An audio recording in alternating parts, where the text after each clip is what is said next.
ये police officer अपने काम से इतना बोर हो गया था कि लंच ब्रेक में ही वो एक बैंक को लूट लेता है और फिर अपने काम पर ऐसे वापस आता है जैसे कुछ हुआ ही नहीं। अभी ये जो बंदा है इसका नाम है एंड्रे, और एंड्रे थोड़ा थ्रिल सीकर टाइप का है। ये साउथ अफ्रीका के केटॉन पार्क में पुलिस कैप्टन है और अपनी ज़िंदगी से खुश नहीं है। तो एक दिन उसे और बड़ी थ्रिल की तलाश होती है और फिर एक दिन का बूम, उसने डिसाइड किया कि अब वो एक बैंक लूटेगा।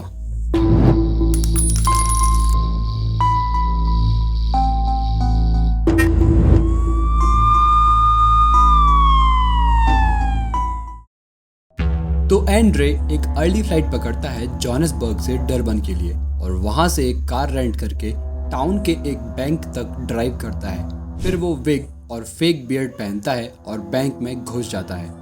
उसने टेलर पर अपना टॉय पॉइंट किया और बोला, प्लीज़ ये बैग कैश से भर दो। फिर वो कैश लेके निकल जाता है और अगले फ्लाइट से वापस जोहान्सबर्ग लौट जाता है और बूम, रॉबरी सक्सेसफुल हो जाती है और एंड्रे को थ्रिल मिल जाता है। अब उसने डिसाइड किया कि वो और भी बैंक्स लूटेगा। जब भी एंड्रे को काम से छुट्टी मिलती वो डरबन जाके और एक बैंक को लूट लेता। उसने जोहान्सबर्ग के लोकल बैंक्स को भी अपने लंच ब्रेक में लूटना शुरू कर दिया। जैसे वो बैंक लूटेगा और फिर सेम दिन शाम को उस क्राइम सीन पर वापस जाके इन्वेस्टिगेशन करेगा, क्योंकि वो पुलिस है। उसने इतनी अच्छी डिस्गाइज पहनी होती है कि कोई भी विटनेस उसे पहचान नहीं पाता था और वो बैंक रॉबरी में एक्सपर्ट बन गया। उसे पता था कि बैंक सिक्योरिटी सिस्टम्स कैसे काम करते हैं और कैसे बचा जाए। ये सब 3 साल तक चलता रहा और एंड्रे ने लगभग 30 बैंक्स लूट लिए।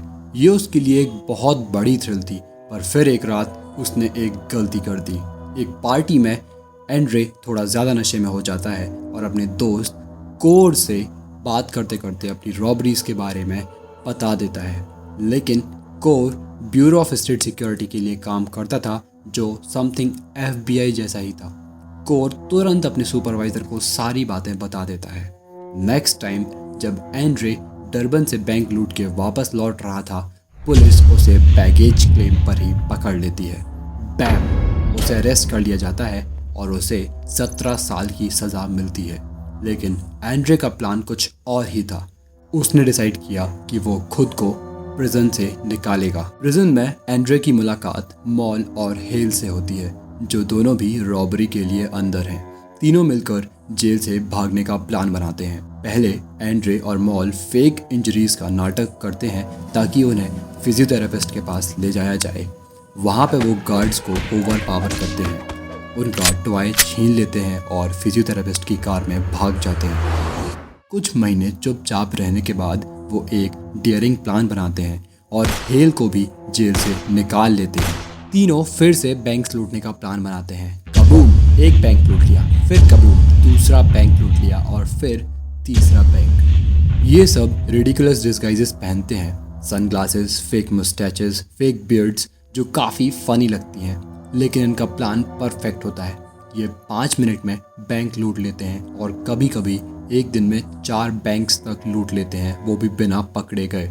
इस सब सक्सेस के बाद लोकल लोग भी न्यूज़ पे इन्हें चीयर करने लगते हैं, क्योंकि पुलिस की बेइज्जती हो रही होती है। लोग इन्हें स्टैंडर्ड गैंग बुलाने लगते हैं एंड्रे के लास्ट नेम की वजह से। ये क्राइम स्प्री कई महीने तक चलता है और तीनों सेफ हाउसेस में छुपते हैं, बैंक्स लूटते हैं और एस्कॉर्ट्स के साथ टाइम स्पेंड करते हैं। ऐसे ही सब नॉर्मल चलता रहता है। पर फिर एक दिन एंड्रे कुछ औरतों को प्रोफेशनल फोटोग्राफर बन के अपने होटल रूम में बुला के उन्हें असॉल्ट करता है। 2 औरतें पुलिस में रिपोर्ट भी करती हैं। Eventually standard gang south Africa के मोस्ट वांटेड क्रिमिनल्स बन जाते हैं। पुलिस सब जगह इनकी तस्वीरें लगा देती है।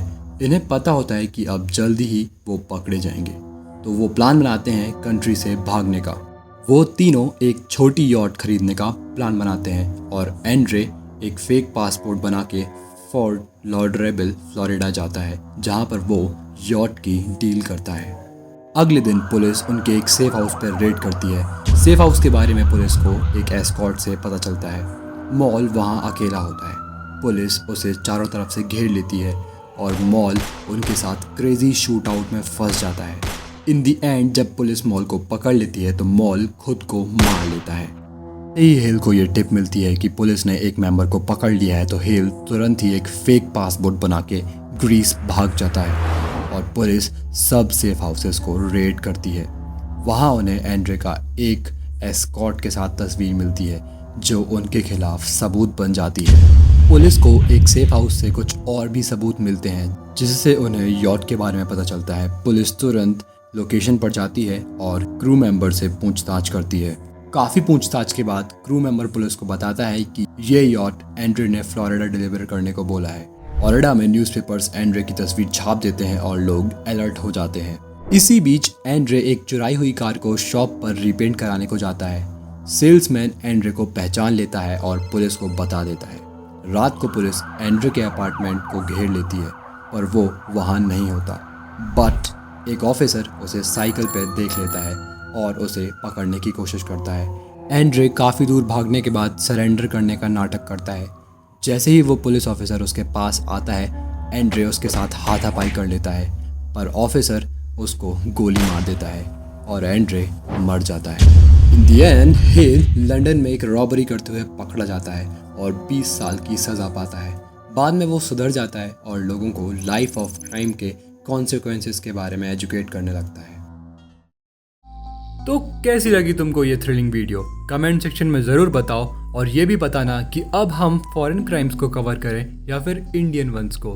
तब तक के लिए गुड बाय और मिलते हैं अब नेक्स्ट धमाकेदार वीडियो में।